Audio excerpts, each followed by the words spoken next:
Ciao.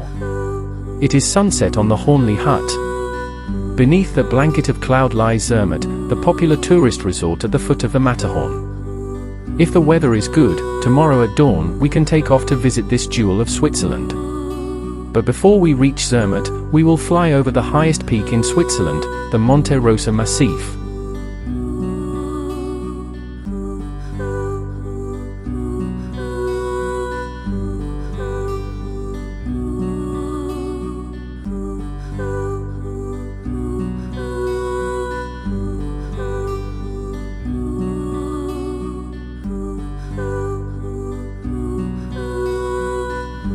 The morning is cool and clear, the sun is rising on the horizon, painting the sky and mountains in bright colors.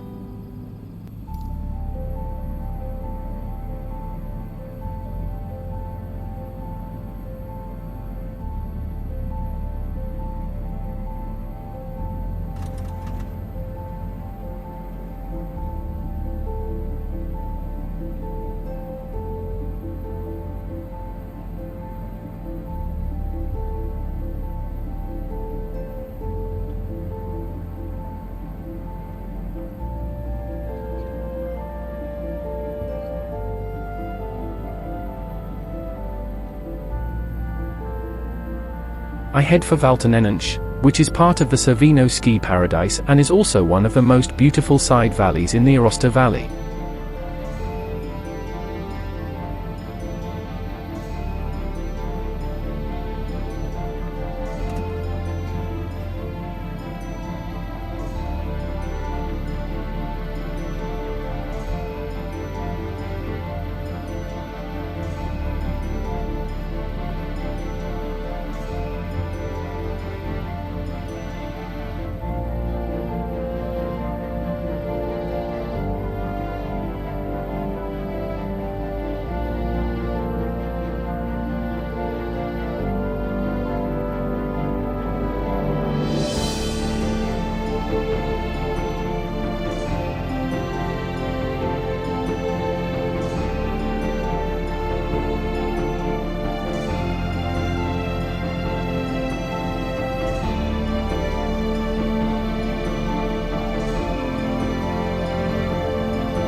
There are some interesting places around here, such as the Castle of Ussel, the Lake of Signana and the Sanctuary of Notre Dame de Guérison.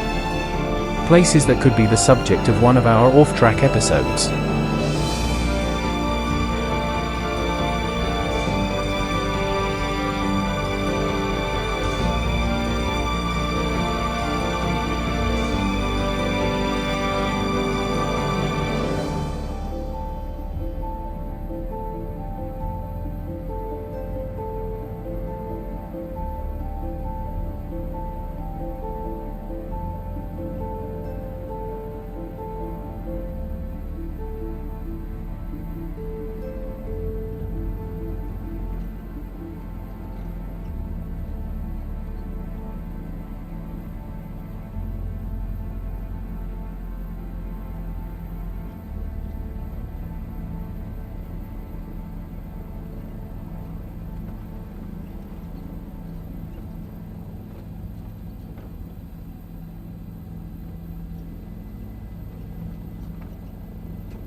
Now the Bréithorn-Lyscam range, one of the most imposing and spectacular in the Alps.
one remains breathless in front of the majesty of these mountains. The four peaks of the Braithorn, the Lys Glacier and the Lyscam, nicknamed the Axe of Men for its sharp and dangerous ridge. Some of the most famous and dramatic exploits in the history of mountaineering took place on these peaks. Among the many stories, I tell this one. On the Braithorn, in 1865, a group of 7 mountaineers attempted the first ascent of the west summit. 2 of them slipped and dragged the other 5 into the void. Only one miraculously saved himself by clinging to a rock ledge. His name was Peter Torgwalder, and he was accused of cutting the rope to save his own life. A story that still leaves us shocked today and makes us wonder what we would have done in Peter Torgwalder's place.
Following the snowy ridge called Mezzalama, Italian for half-blade, to the east, I approach Rocha Nera, a dark rock mountain that rises 4,075 meters above sea level.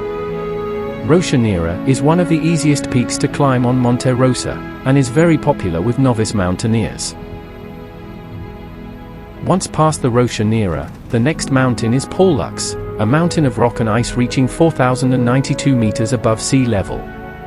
Pollux is one of the most beautiful and harmonious peaks of Monte Rosa and has a tooth-like shape. Pollux marks the border between Italy and Switzerland, and there is a statue of the Holy Virgin on its summit. The Casta, an ice mountain that rises 4,223 meters above sea level. It is one of the most imposing peaks of Monte Rosa and has a pyramid-like shape. Casta is connected to Pollux by a snowy ridge called Lyscam Nose. The north face is steeper and craggier, the south face gentler and more regular. The Casta is a difficult mountain to climb, requiring experience and proper equipment.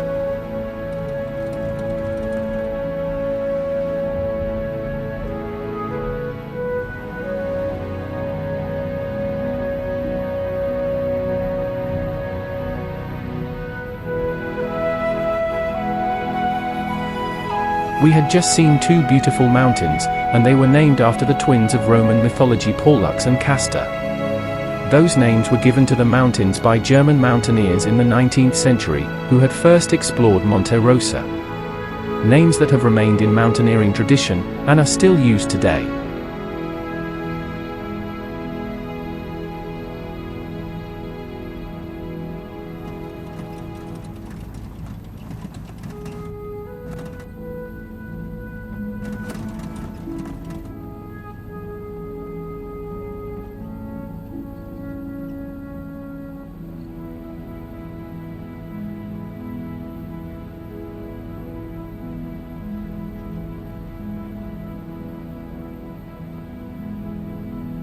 Now in front of us is the Lyscam, with its 2 separate peaks, East Lyscam and West Lyscam, separated by a kilometer-long ridge.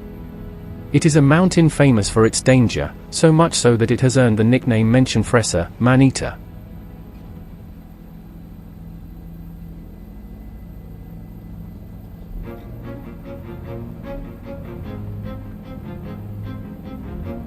The ridge looks like a sharp, sinuous blade.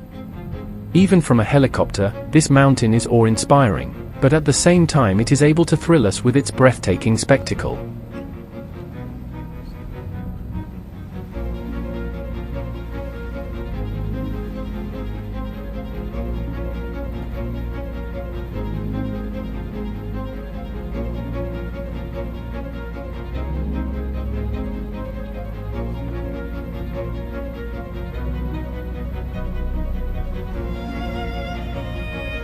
I head southwest towards the Barmenhorn, a secondary peak of 4,167 meters, where the statue of Christ of the Peaks and the Jordani bivouac are located. One is impressed by the sight of the statue, which shines in the sun and seems to bless the surrounding mountains. It is 3.6 meters high and weighs 980 kilos. It was brought there in 1955 by the Alpine soldiers of the Alpine Military School of Aosta, in memory of the fallen of World War II and all wars. The excitement does not diminish at the sight of the 4,215-meter Pyramid Vincent, an elegant and imposing pyramid peak that dominates the glacier with its northern face.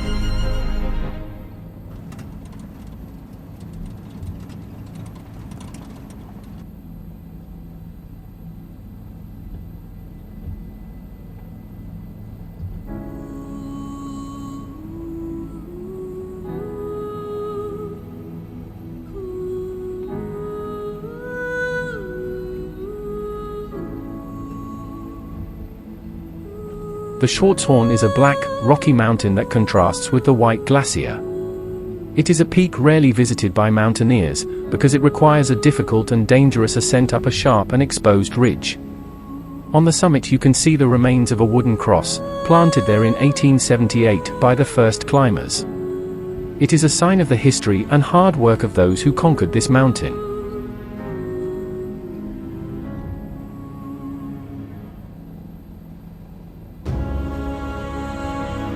The Ludwigshohe, a 4,342-meter peak, is one of the lowest peaks of Monte Rosa. It is a mountain formed from spongy fossils, ancient marine organisms that lived in the sea that covered the area in the Jurassic period. The name Ludwigshohe is due to the presence of a natural cave of karstic origin located a few meters from the summit. The Signal Cup is imposing and majestic, with its sharp ridges and sheer walls. At the summit, at 4,554 meters, is the Margareta Hut, the highest building in Europe. It was opened in 1893 as a research station for high-altitude medicine, as it still is today, but also serves as a simply equipped mountain hut for alpinists.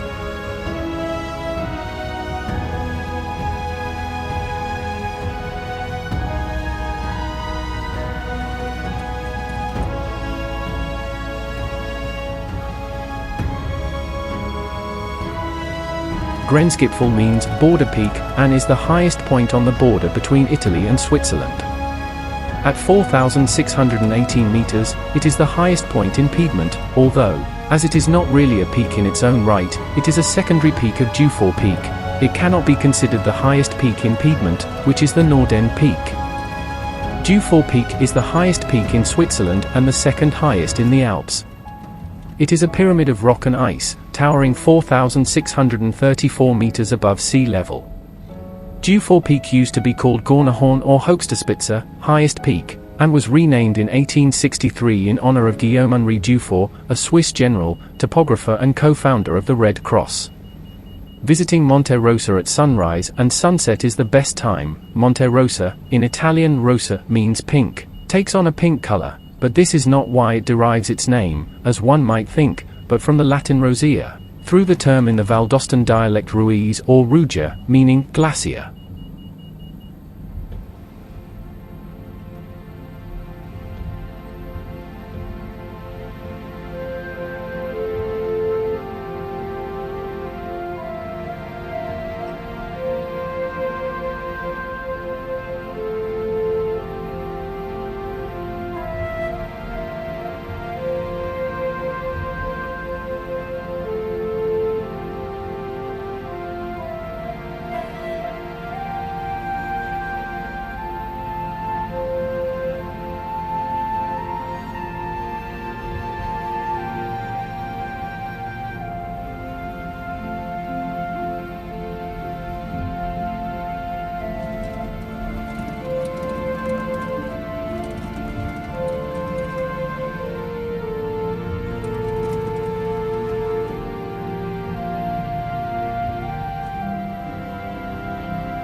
The east face of Monte Rosa is the highest rock face in the Alps, with its 2,400 meters of altitude difference.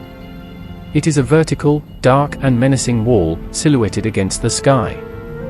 It is impressive to see the difference in height between the base and the top of the wall, where the snow-capped peaks of the massif emerge. The east face was first climbed in 1931 by a German team led by Franz Lochmatter. It is famous for the phenomenon known as dusting, which consists of an avalanche of powdery snow that comes off the summit and cascades down the face at great speed, creating a waterfall-like effect.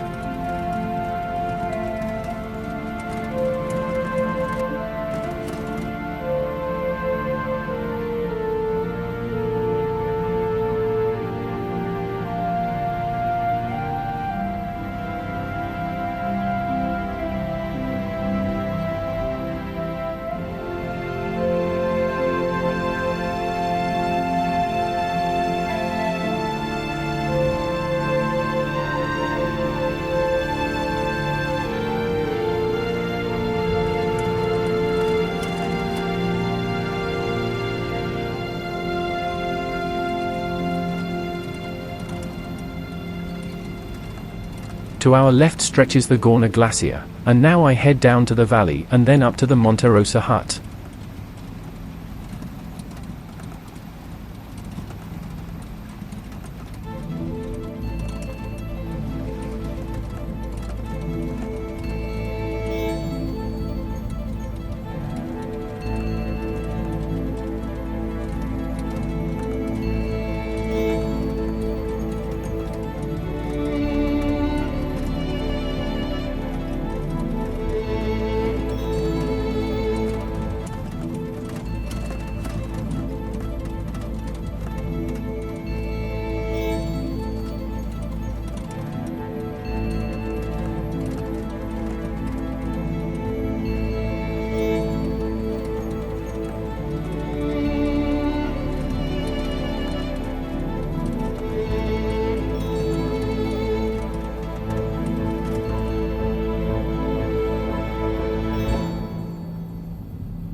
Entering the gorge is like entering another world.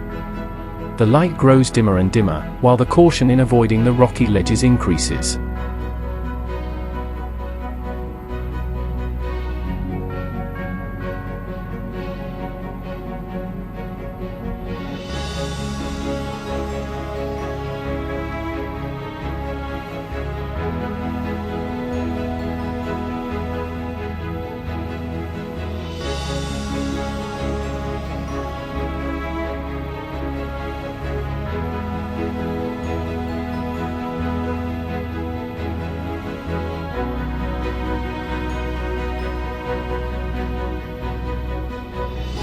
The gorge is narrow and winding, with rock walls rising steeply on both sides. It is like being in an adventure film. It is incredible to see how nature has created this wonder.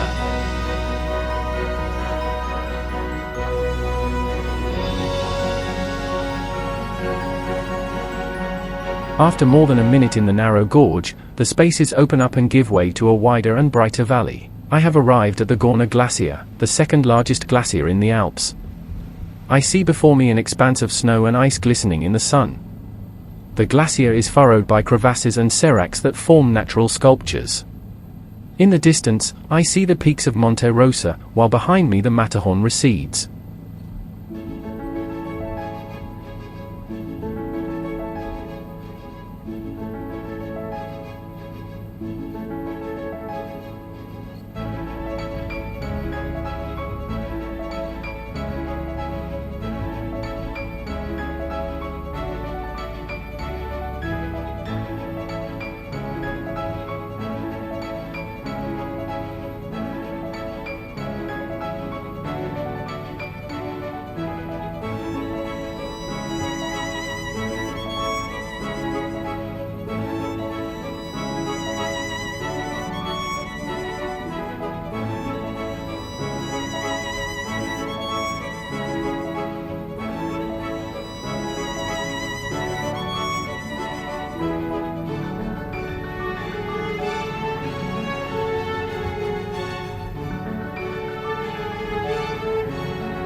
The glacier is constantly moving and changing its appearance every year. It is threatened by global warming and is losing mass and volume. I feel sad and worried about the fate of this beauty.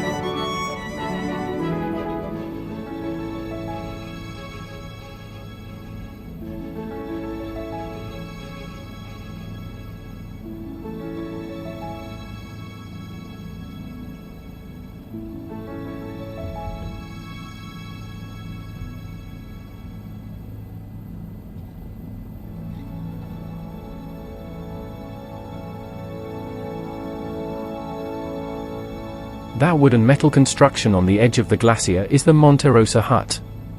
The hut was built in 2009 and is an example of sustainable architecture, powered by solar panels and a wind turbine.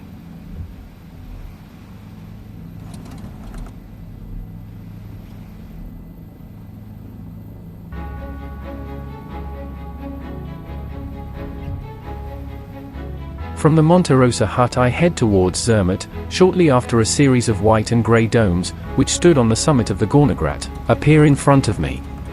They are the telescopes of the Astronomical Observatory, run by the University of Cologne and the Institute of Millimetric Radio Astronomy.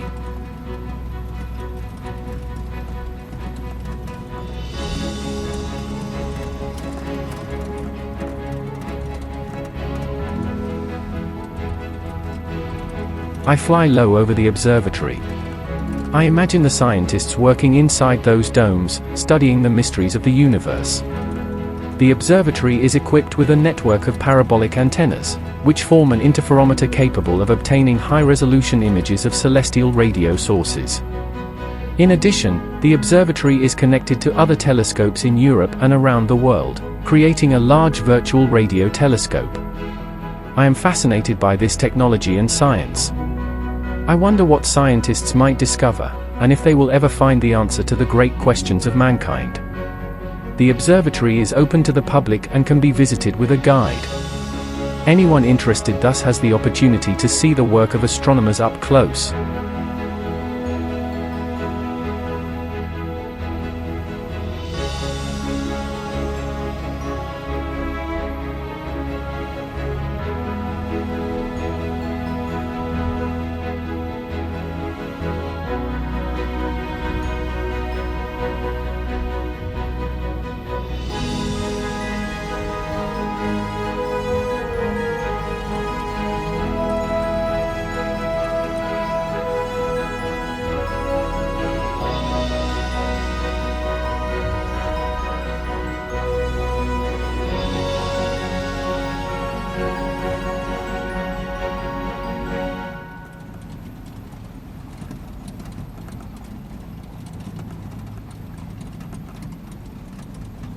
And now here I am in Zermatt, the Valar town with one of the most beautiful views in the world.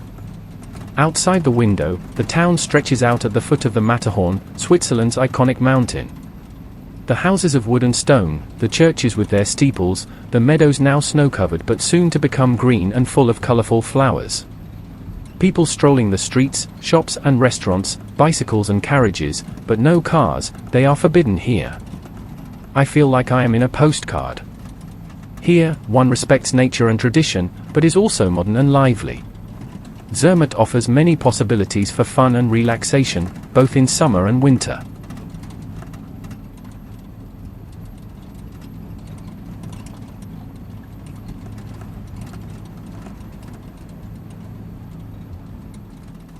Time to prepare for landing and keep the seatbelt fastened.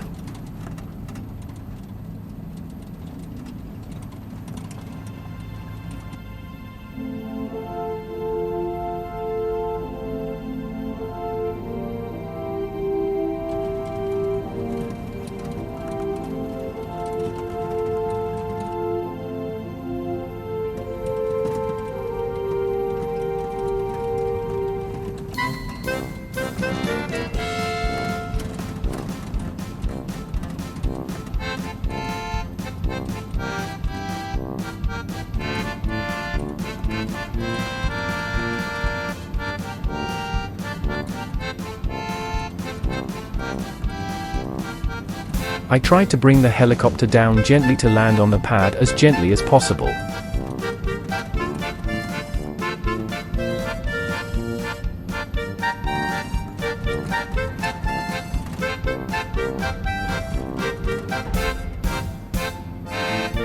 While waiting for the noise of the engines to die down, I invite you to like and subscribe to the channel.